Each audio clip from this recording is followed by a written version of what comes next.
Alright, we're back for game 2 of round 1. Our opponent kept at 7, and we have a 1 lander on the draw, which is not a hand I think we can keep. We can cast Dispel, and that's it. And our creatures are pretty far away from being castable. We don't have any 2-drops, a couple 3-drops, and a couple 4-drops, but pretty slow hand overall, and we basically have to roll pure lands and 2. I mean, this is not a good hand, so we're going to throw it away.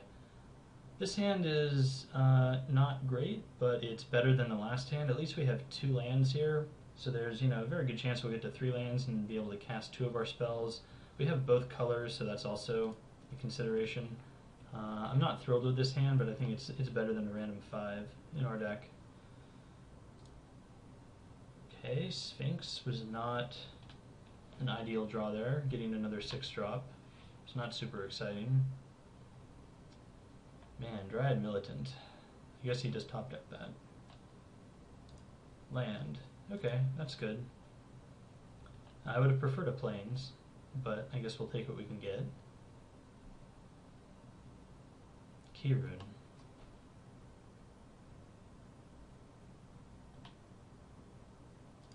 Alright, we will play our Tower Drake here.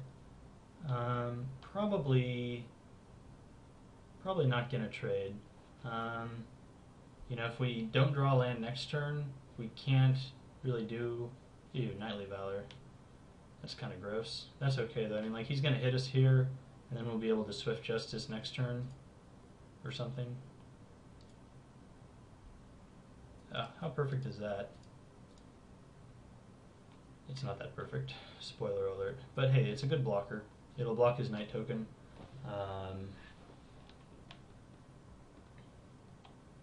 And we can throw down Swift Justice on our Tower Drake and hopefully trade for the Dryad Militant.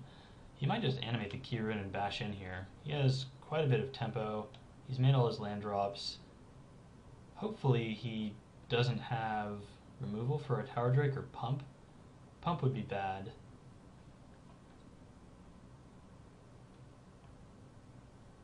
I think he's debating about animating the Keyrune. And when your opponent mulls to 6 and then misses a land drop, it's probably not unreasonable just to get aggressive and bash in for some damage while you can. If he animates a Keyrune, I mean, he's definitely getting in for some amount here. Okay, he's not doing that.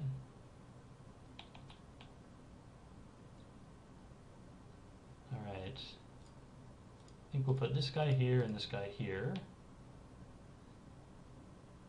He does something? He's debating about doing something.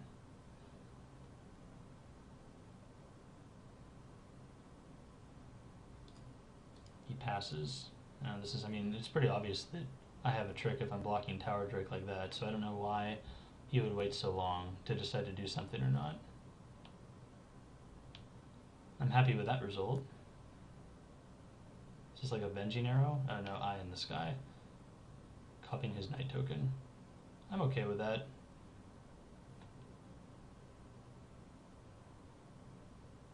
Gatecreeper Vine, okay. So, bad news, we're at this awkward hand with, like, bad mana. If we draw 1 more land, I think we're in a much better spot. And he's down to 2 cards left in his hand, and even if we don't play anything next turn, he can't really reasonably get in with any of these things. Like, we can block, his stuff. Alright, that was good.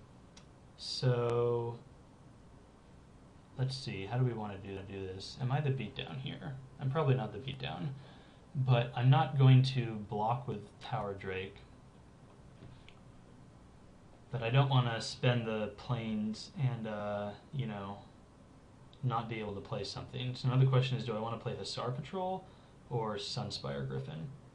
And I think I want to play the Griffin, and then this way I can also pump the Frostburn Weird if I need to.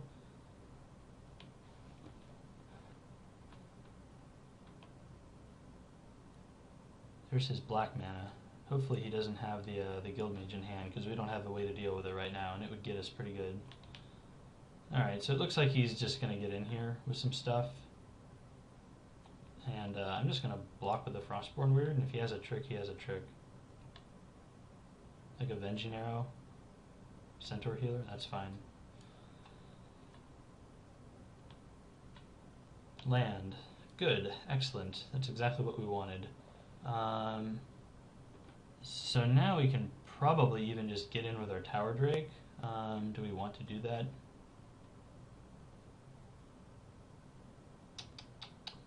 We're definitely playing the Hussar Patrol at end of turn. That'll let us block, both of his 3/3s. We could even double block one, I guess, and kill it if we wanted to. I guess an argument could be made that we just want the game to go longer, so we can get our 6 drops on board. We're only at 17, so it would really just be trading 2 for 1 here probably if we do that. Nah.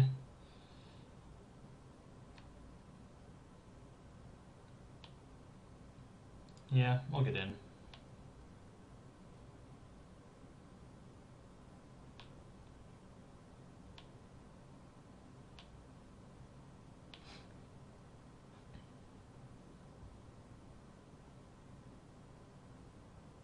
No Guild Mage one time.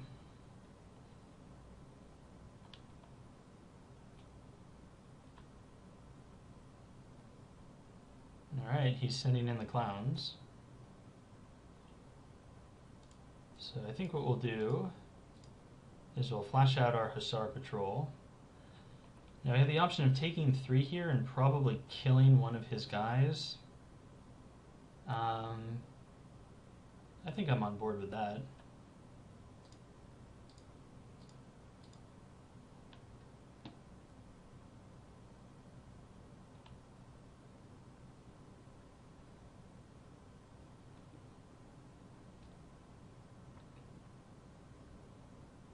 Tower and Indrik. Alright, well that kind of halts our advances, but that's okay.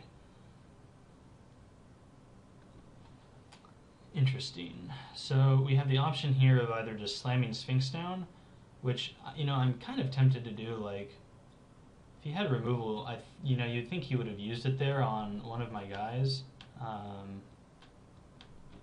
And Sphinx is something that can just start beating in the air, and then Skyline Predator he probably won't see coming.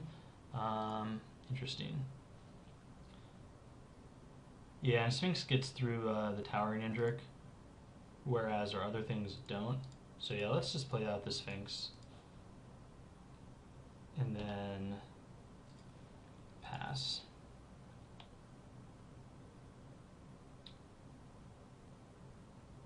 Crows to monitor, I'm not too concerned with. We can block it without it dying, so it's not going to scavenge anytime soon. I guess we'll play the island here just so, when we flash in Skyline Predator, we can still pump Frostburn Weird if we want to. He has no cards in hand, so, bashing with the Sphinx here, this should get him pretty quick.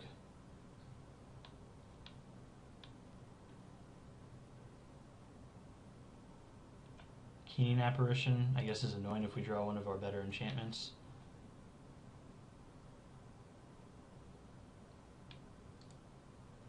I don't really want to kill it because then he puts a bunch of tokens on another guy, so I'm just going to block it with Hussar Patrol. It's pretty obvious there that he wants me to kill it, so I'm not going to do that. This kind of ruins the surprise of Skyline Predator, but whatever. That's too bad. I don't think we run this out. He's just going to pop his Keening Apparition and destroy it, so there's no reason to let that happen. So let's see, we can probably bash in profitably with this Skyline Predator, and let's see if we also bash in with like the Griffin. I don't think we want to bash in with the Griffin because then he can double block with the Indrik and the Bird, and then we're trading the Griffin for the Bird, and that's not good. We could do it with the Tower Drake, and he can't do it then. If we do that, that leaves us with 3 blockers, and he can get in for 2. He could get in for some damage as well, so I think for this turn, do we just hit with the Sphinx?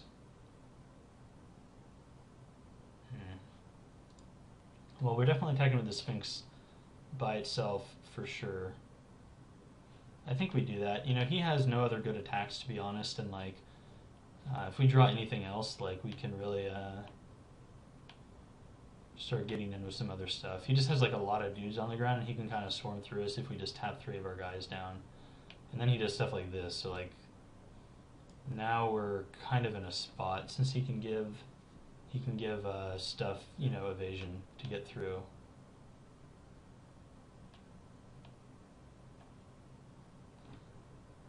Okay, drawing a Sunspire Griffin was not terrible. So let's see, what's his most likely play? Probably just giving, you know, like his 3/3 or something, evasion. And then hitting in for 4, I guess.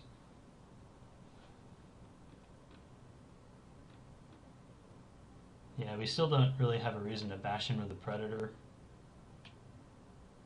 As soon as we get rid of, like, you know, like a bird token or something, then I think we can start hitting for more in the air. Yeah, there we go. Bird Chumpskin goes away, and we'll play out our Griffin.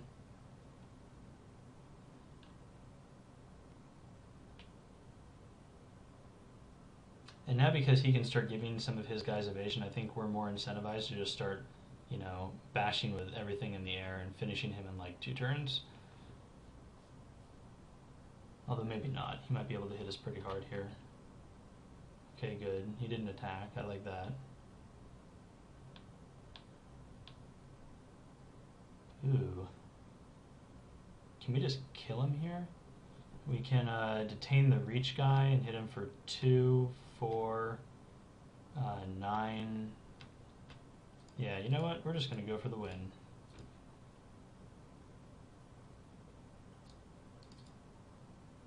And that's game. Cool.